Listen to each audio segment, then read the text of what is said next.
Halo teman-teman, salam sehat selalu untuk kita semua. Salam sejahtera dengan saya Bung Ropan dan saya akan mereview pertandingan yang berlangsung di Liga Premier Inggris khususnya yang bermain di St. James Park. Karena dari tadi pagi banyak juga teman-teman dari netizen yang sudah mengingatkan saya untuk membahas pertandingan ini, di mana kita tahu bersama MU atau Setan Merah tumbang kalah 2-0 dari tuan rumah The Magpies Newcastle United. Jadi impian bagi Erik ten Hag sebagai pelatih untuk bisa meraih 3 poin sirna di sini.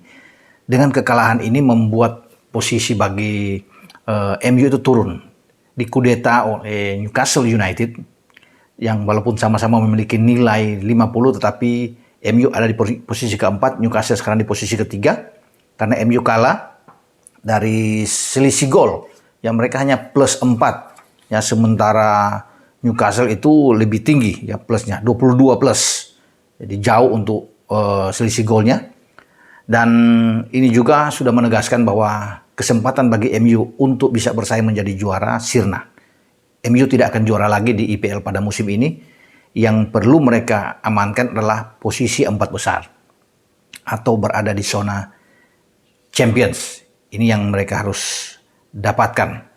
Karena kalau mereka tidak bisa dapatkan, bahaya. Mereka akan keluar di posisi ini. Di belakang mereka tepat ada Spurs yang menempel dengan sangat dekat, selisih 1 poin dengan mereka.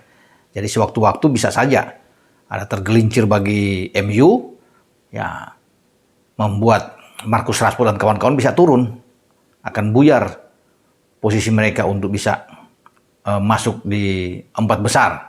Jadi ini perjuangan keras yang harus dilakukan oleh Erik ten Hag. Padahal ya sebelumnya ya, sebelum mereka merosot jauh, ya sekarang kan poin mereka sudah tertinggal sekitar 22 poin ya.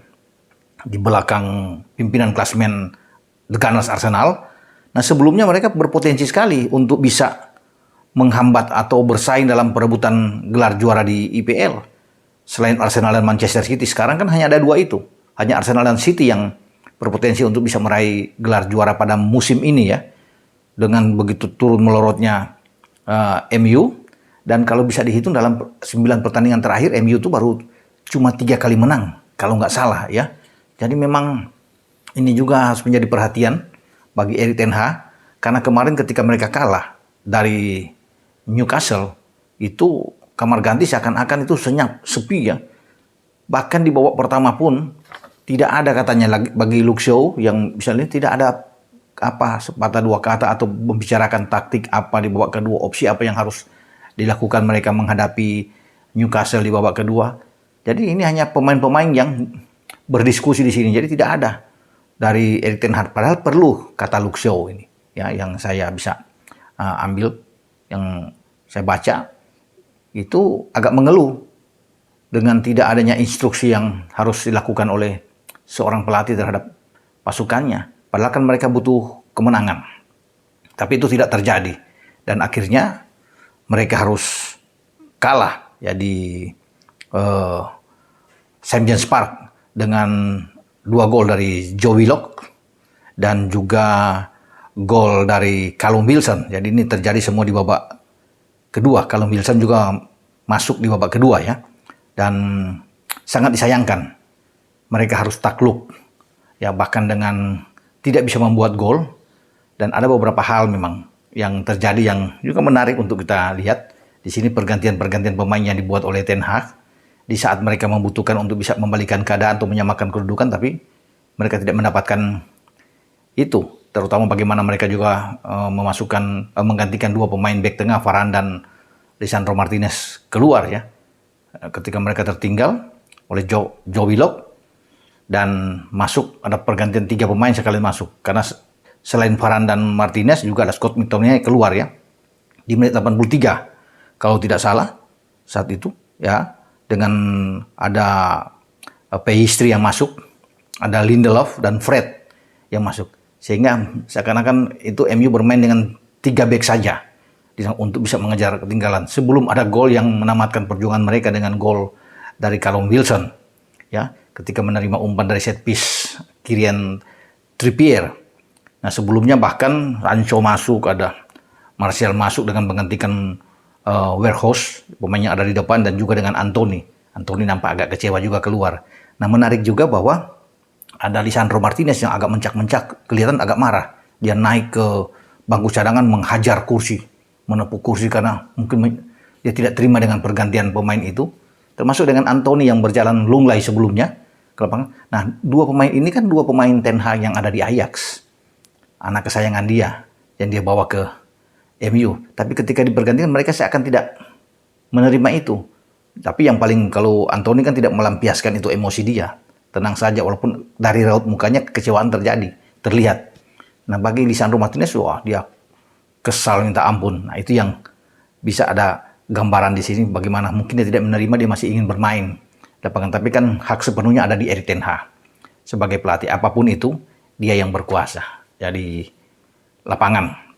Dan memang tidak ada plan B yang dibuat oleh Erik ten Hag.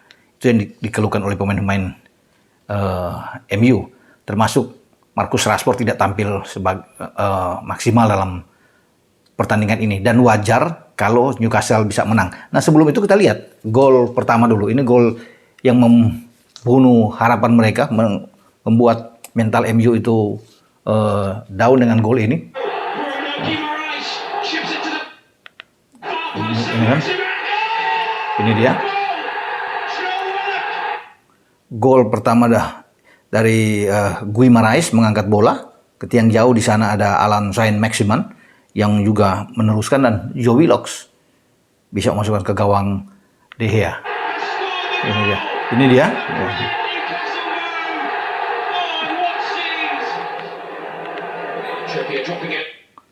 Itu yang terjadi di gol pembuka ini, sebelum ada gol kedua juga tandukan kepala yang dibuat oleh Callum Wilson ya, dari set piece di menit ke-88. Nah, itu setelah 5 menit ketika tadi saya bilang 3 pemain itu diganti. Tominay, Martinez, dan Varane ditarik keluar. Tapi 5 menit kemudian ada gol kedua ini yang membunuh harapan mereka. Dan harus diingat di sini ya, bagi MU akan bertarung di tengah pekan tanggal 6 April ini menghadapi Brentford. Brentford adalah salah satu tim yang mengalahkan mereka pada musim ini, di awal musim ini, dan sangat telak mereka kalah, dan mereka akan menjamu di Old Trafford. Kalau sampai kalah lagi ini berbahaya ya, karena sulit ya. Itu Brentford sedang bagus-bagusnya sedang menuju ke bersaing juga untuk bisa masuk ke 4 besar ya, walaupun mereka sekarang ada di zona Eropa bersaing dengan Brighton di sana ya. Ini rame untuk bisa bertarung ya. Ada juga Spurs di situ. Dan pasti bagi Brentford mereka ingin menang ya. Mereka ingin menang menghadapi MU. Tantangan sekarang ada di MU. Tekanan itu ada di MU untuk bisa memenangkan laga ini. Jadi kita akan tunggu bagaimana, apakah MU akan mampu untuk bisa mengatasi Brentford dalam laga tengah pekan ini. Dan saya beralih ke Italia. Di Serie A itu Napoli ada di atas ya, sedang memimpin. Itu sekarang 16 poin di atas pimpinan tim yang ada di posisi kedua di Serie A, Lazio. Tapi Napoli di kandang di stadion Diego Armando Maradona. Pasukan Spalletti ini takluk dengan sangat memalukan ya, dengan kekalahan 0-4 dari tamunya Milan. Nah, menariknya Milan dan Napoli ini akan bertarung di babak perempat final di Liga Champions. Ya, ada derby Italia di sana untuk menentukan satu tiket masuk ke babak semifinal di UCL. Dan ini menjadi warning bagi Spalletti ya, ketika mereka kalah di kandang sendiri dengan sangat telak. Ya, walaupun memang mereka tanpa diperkuat pemain depan terbaik mereka, Osimhen, karena di depan itu ada Simeone yang masuk. Ya, dengan Spalletti memainkan 3 pemain depan, ada Politano sana, Kvaratskhelia juga bermain di depan. Tapi ini di kandang, dan sebenarnya tanpa Osimhen juga tidak ada pengaruh sebenarnya. Mereka harus bisa menang atau paling tidak imbang di sini. Ya mungkin karena mereka lebih santai, terlalu jauh ya, posisi mereka sebelum kalah dari Milan kan ada 19 poin unggul dari Lazio. Dengan kekalahan ini mereka turun ya. Jadi ya saya pikir gelar juara tetap ada di Napoli. Sulit untuk bisa mengejar mereka.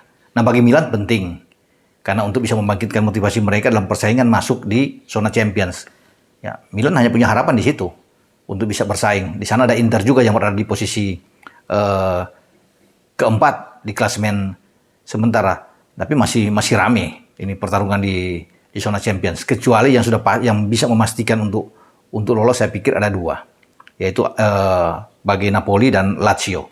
Nampaknya ini mereka berdua ini agak aman, tapi di bawahnya itu Milan hanya 1 poin dengan Inter. Ini sangat rame. 4 gol Milan itu 2 diantaranya diciptakan oleh Rafael Leao. Ya, pemain Portugal ini membuat di menit 17 dan 59. Kemudian ada Brahim Diaz yang membuat gol di menit ke-25.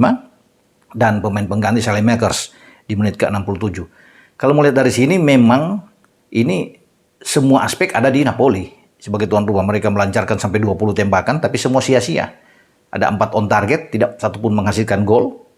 Sementara Milan melepaskan 14 tembakan dengan 8 diantaranya on target. Ada 61% penguasaan bola dari Napoli.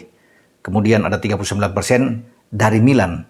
Memang terlihat kecil, tetapi yang penting bagi Milan adalah mereka mampu mencetak 2 gol dan mencetak kemenangan. Sehingga pasukan dari Pioli ini bisa kembali ke Milan itu dengan kepala tegak, dan mereka tentunya berharap bagaimana mereka itu ada di 4 besar. Ya. Bahkan mereka sekarang melampaui posisi dari tetangga mereka, musuh buyutan mereka, Inter Milan, di mana kita tahu bersama Milan dengan 51, Inter dengan 50 poin, sementara Lazio itu 55 poin dari 28 laga. Nah, Milan tuh bermain saya pikir dengan pemain-pemain yang mestinya itu Napoli yang harus memenangkan laga. Kalau bisa dilihat dari statistik tadi kan. Tapi Giro di depan, Pioli menempatkan, kemudian ada Bennacer agak lebih bertahan ya. Ada Leao di sana, ada Brahim Diaz, ini komposisi starting 11 yang pertama. Tonali dan Krunic bermain lebih dalam. Sementara di belakang Theo Hernandez, Tomori, Simon Jair dan Calabria bermain sangat disiplin, sangat bagus dengan penjaga gawang Maignan yang banyak melakukan juga penyelamatan. Dan sukses bagi 4 pemain belakang tadi ya, Tomori dan Jair bermain di bek tengah untuk bisa menghalau setiap serangan dari Napoli, baik dari Simeone, dari Politano, Kvaratskhelia, kemudian ada Anguissa Zambo di tengah, Hirving Lozano. Ini pemain-pemain yang Lobotka, 3 gelandang dari Napoli, dan mereka sukses untuk bisa menahan gempuran itu. Bahkan tidak ada yang menduga bahwa Milan itu bisa mencetak 4 gol ya, tanpa balas, tanpa ada 1 gol pun yang bersarang di gawang Maignan. Dan mereka bisa mendapatkan ini luar biasa. Jadi ini saya pikir modal kuat buat mereka. Ya, modal kuat untuk bisa membuat mereka termotivasi saat bertarung nantinya di perempat final Liga Champions. Untuk dapat mengatasi Napoli. Karena Milan juga berambisi. Ya, sebagai peraih 7 gelar di Liga Champions, mereka ingin tentunya merebut Liga Champions pada musim ini. Walaupun agak terasa berat. Tapi saya pikir semuanya bisa terbuka. Bagi siapapun. Termasuk bagi Milan dan Napoli. Oke, sampai di sini saya mereview ada 2 liga ya, termasuk di Inggris dan juga di Serie A. Di Inggris juga memang rame untuk masuk di posisi 4 besar yang akan diperebutkan. 2 di atas sudah aman bagi Arsenal dan City, tapi di 3-4 masih tetap tanda tanya. Sama juga di Italia, 2 teratas saya pikir sudah aman, akan diambil oleh Napoli dan juga 1 oleh Lazio, tinggal di bawahnya ini. Ya, 2 di bawah ini yang masih ramai karena masih punya kemungkinan lain, termasuk Juventus yang terus bergerak naik ya ke atas. Masih ada Roma juga yang mengincar Atalanta. Semua masih punya berpeluang. Kita akan tunggu nantinya.